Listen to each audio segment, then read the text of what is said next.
non-consecutive terms. Republicans now have control of the House and the Senate. Right. What do you plan to accomplish in your first 100 days in office? Well, we're going to do something with the border, and very strong, very powerful. That'll be our first signal, and the first signal to America that we're not playing games. We have people coming in by the millions, as you know, and a lot of people shouldn't be here. Most of them shouldn't be here, but we have jails being emptied into our country. We have mental institutions from all over the world being emptied into our country. So we'll be doing that. We're going to be extending within that period, or as soon as we can, the Trump tax cuts, because, you know, they're coming due and they're very substantial for people. And it would be very, I think it will anger a lot of people, frankly, if we don't get an extension of that. That's what led us to one of the greatest economies ever. And those two things are going to be very vital, very important. We're going to be focusing on crime in the cities. And we'll work with Democrat governors. Most of them are, as you know, if you look at the 25 worst places, they're just about all Democrat-controlled cities and states. And we're going to be working with Democrat governors and Democrat mayors. And I look forward to doing it. But we have to do something about crime, and mostly in our cities.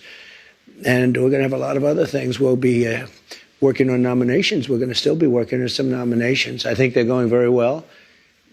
We have, for the most part, I think they're going extremely well. It looks like Peter's doing well now. I mean, people were a little bit concerned. He's a young guy with a tremendous track record, actually. He went to Princeton and went to Harvard. He was a good student at both, but he loves the military, and I think people are starting to see it. So we'll be working on his nomination along with a lot of others.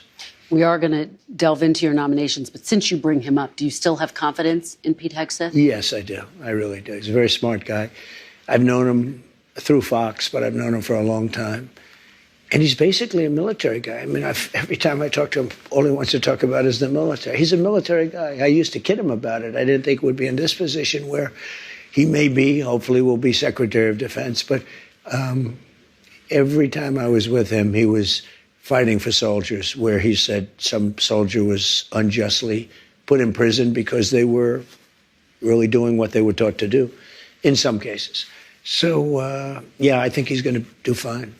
The fact that there are these allegations against him, misconduct, sexual misconduct, heavy drinking, the fact that he said to some senators reportedly he'll stop drinking if he gets this job, does that worry you?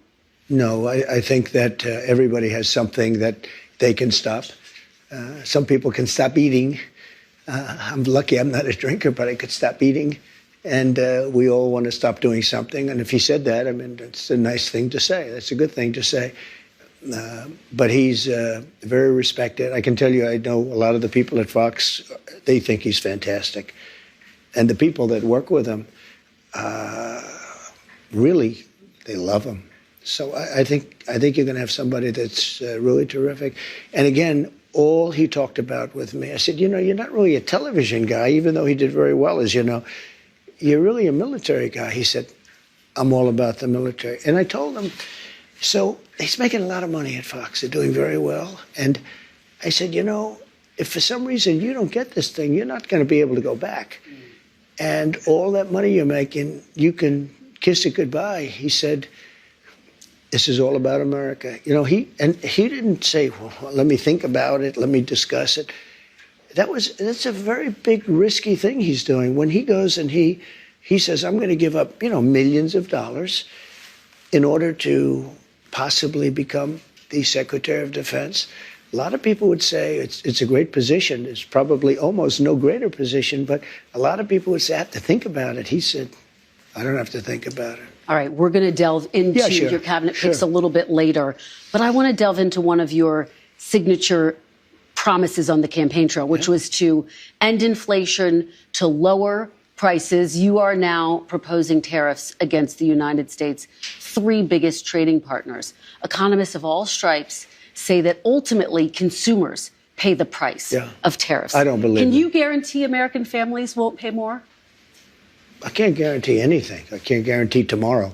But I can say that if you look at just pre-COVID, we had the greatest economy in the history of our country. And I had a lot of tariffs on a lot of different countries, but in particular China. We took in hundreds of billions of dollars, and we had no inflation.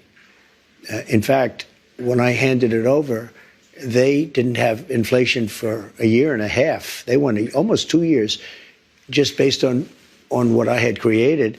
And then they created inflation with energy and with spending too much. So I think I'm a big believer in tariffs. I think tariffs are the most beautiful word. I think they're beautiful. It's going to make us rich.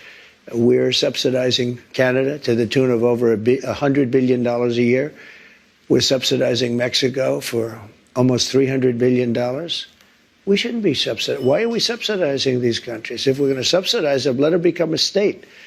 We're subsidizing Mexico, and we're subsidizing Canada, and we're subsidizing many countries all over the world. And all I want to do is I want to have a level, fast, but fair playing field.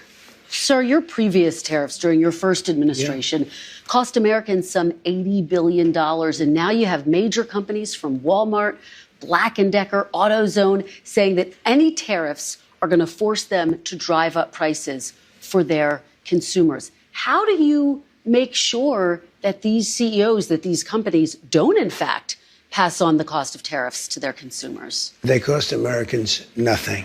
They made a great economy for us. They also solve another problem. If we were going to have problems having to do with wars and having to do with other things, tariffs, I have stopped wars with tariffs by saying, you guys want to fight, it's great, but both of you are going to pay tariffs to the United States at 100%. And they have many purposes, tariffs, if properly used. I don't say you use them like a madman. I say properly used. But it didn't cost this country anything. It made this country money. And we never really got the chance to go all out because we had to fight COVID in the last part. And we did it very successfully. And when I handed it over to Biden, the stock market was higher than what it was just previous to COVID coming in. It was actually higher. Tariffs are properly used, are a very powerful tool, not only economically, but also for getting other things outside of economics. Well, again, prices did go up on some goods in your first administration, washing machines, tires. Will you punish CEOs? Let me just explain to you. No. You mentioned washing machines. So you look at Whirlpool in Ohio. I got a call from Jim Jordan, one of the greats, congressman from Ohio. And he said, they're going out of business because South Korea and China are dumping washing machines into our country. And I put a 50% tariff on the washing machines coming in from China and South Korea. And Whirlpool and the companies that made washing machines, which are based in Ohio, largely based in Ohio, went through the roof. We saved thousands of jobs, tens of thousands of jobs. They were all going out of business because they were dumping washing machines. And when I put the tariffs on, they became successful businesses. No, it didn't. Not only didn't it cost people,